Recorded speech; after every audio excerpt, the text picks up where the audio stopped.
one new JavaScript feature you need to know. And what is that feature? It is negative indexing. So here on line 7, I have a constant called ARR, standing for array, and it has the values of 1 through 6 within it. And in JavaScript, previously, to get the very last value out of an array, you would kind of need to use this, I don't know if hacky is the right word, but maybe not the most readable and clean thing, in which you would index the array's length minus 1, which will yield the final index of this array and return the final value. And this works. I think if you've been writing JavaScript for some time now, you would see this in your programs and you know exactly kind of what's going on, because it is a pretty common thing to do.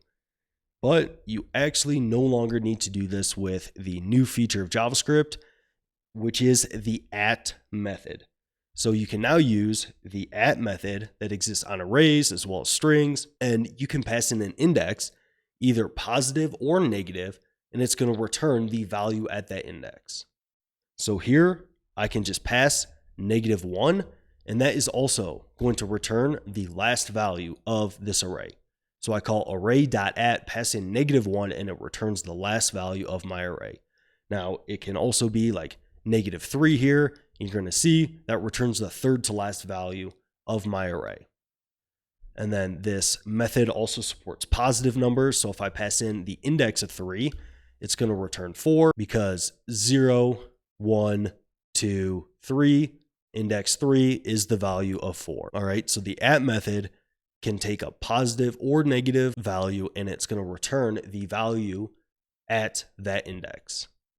Now, it also works with strings as well. So just to show you that here real quick, on line 15, I have the string hello assigned to the constant greeting. And here I can call greeting.at -1, and that's going to return the last character of this string, which is going to be O. And then just like before, I can also pass a positive value here.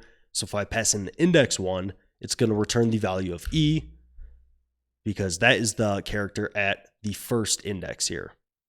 Now, if I try to pass a value to the at method that doesn't exist, so here on line 20, you can see I pass in -23 when trying to index the string hello. That clearly doesn't exist. And in this case, it's not going to throw an error. It's just going to return undefined.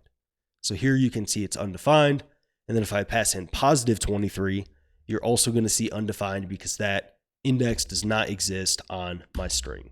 All right. So the at method in JavaScript takes a positive or negative value, and it's going to return the value at that index. So thanks for tuning into this. Stay tuned for more web development tutorials, and I will see you in that next one.